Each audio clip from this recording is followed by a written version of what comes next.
Hi. So how many of you have gone to the opera in the past 10 years? Raise your hand. 5 years? Last year? Last week? Yes.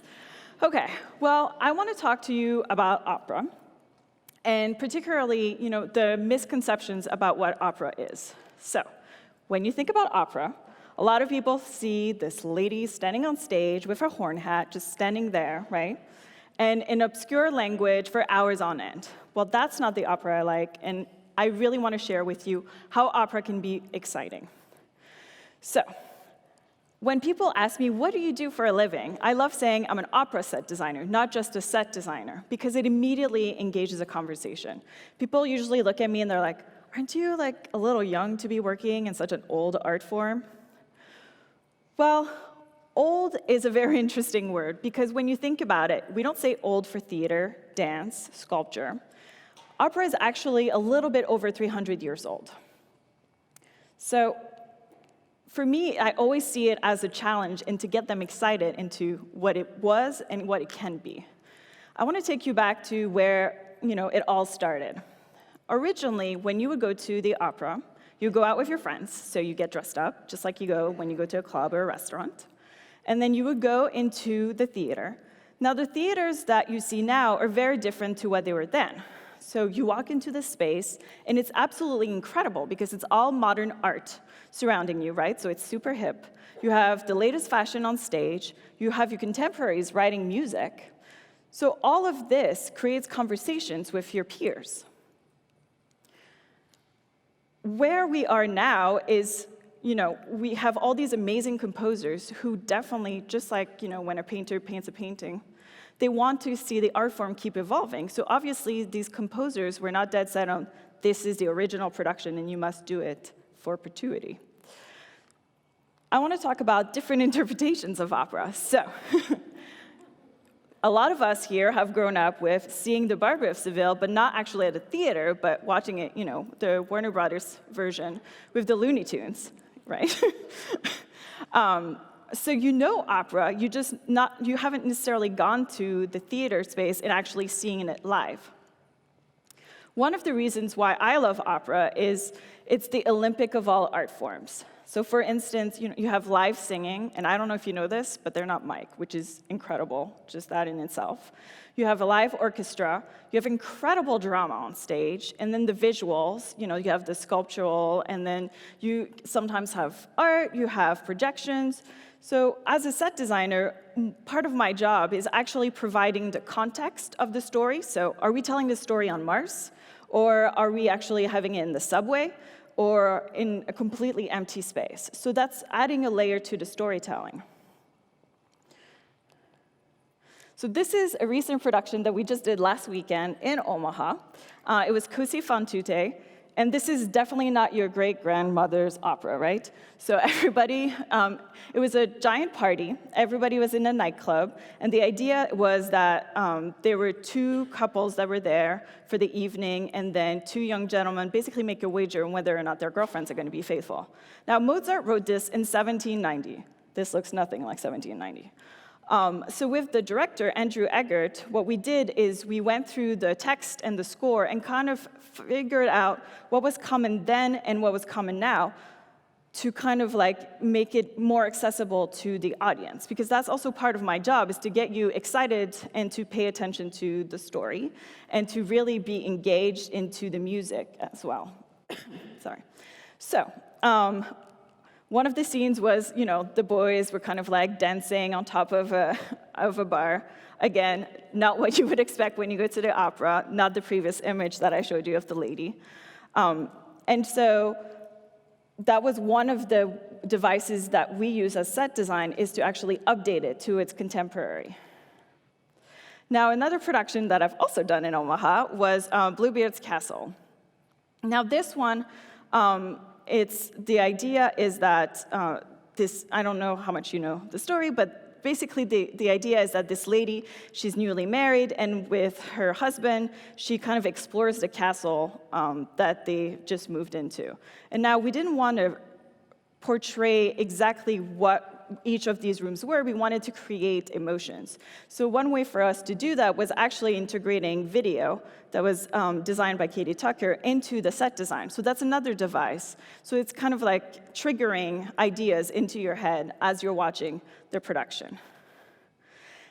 Another way to, as a set designer, that you can create a direct connection with your audience as well is actually, in contrast. So for instance, this is Alchena by Handel, and that was with a director called Nathan Troop.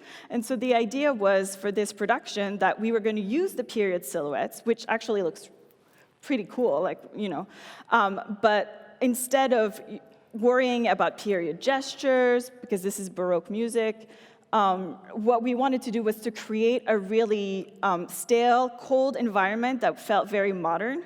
So we also integrated lighting, so every time there was magic tricks happening, the lights would flash and kind of like trigger like magic and also supernatural events. But because we didn't want it to be as literal, because it's supposed to happen, the stories there are on this deserted island, and we didn't want it to be, it's kind of a little bit like Tempest, we didn't want it to be a real representation of an island. We created this white box, and then for ice, instead what we did is, what you can see is this crumpled paper, and another way to reach out to your audience is literally to go to your audience. So this crumpled paper was kind of piercing what we call the proscenium arch, and then it would reach into the audience, kind of integrating in that. Another form for a set designer to tell a story, this is called immersive. So immersive is when you actually get to be part of the story. You're inside the story. So think of it a little bit like when you go to a theme park, you have the whole world around you, not just the show at a distance. So for this one, this was Clemency by James Macmillan, and that was in Boston Lyric Opera.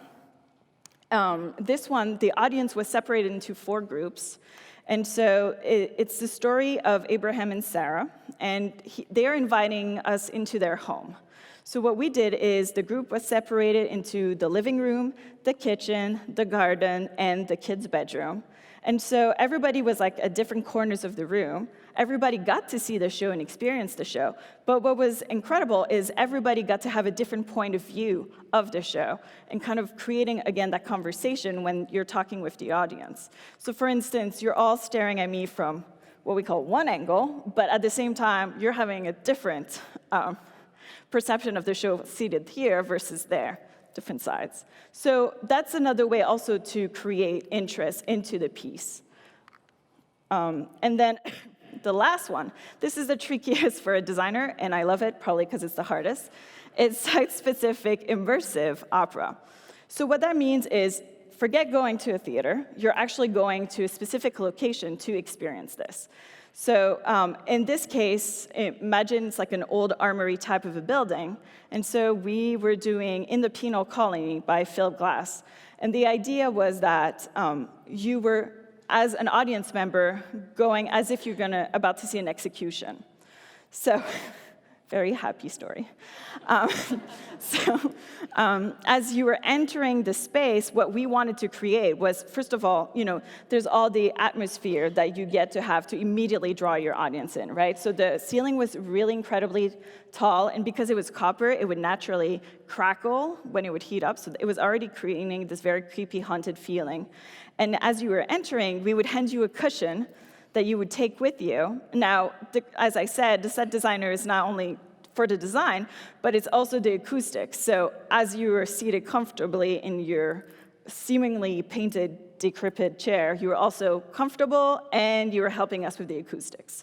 So that was one of the things that we got to play with. And then when you do site-specific, what I love to do is really embrace the space, which is harder to do, but it's really kind of, you get to see what the architecture is, you kind of, highlight, like if I were to come here, I would highlight the walls there.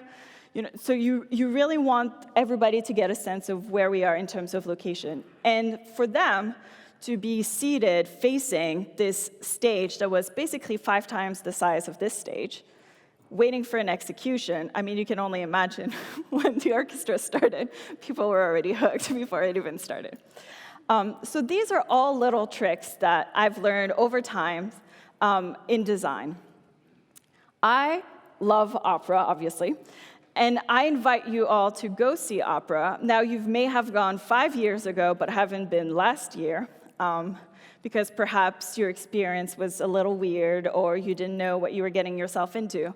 But I think it's very much just like everything else in life, right? When you go see a movie, you may realize you don't like romantic comedies, but you like horror films. Well, it's the same thing in opera. You may like immersive, site-specific, or you may like, really proscenium, like you don't want anybody to come near you or touch you. So you have a great company in town as well, Opera Omaha, and I really invite you to go and explore and pursue that as well, and think about design and how it relates to storytelling. Thank you.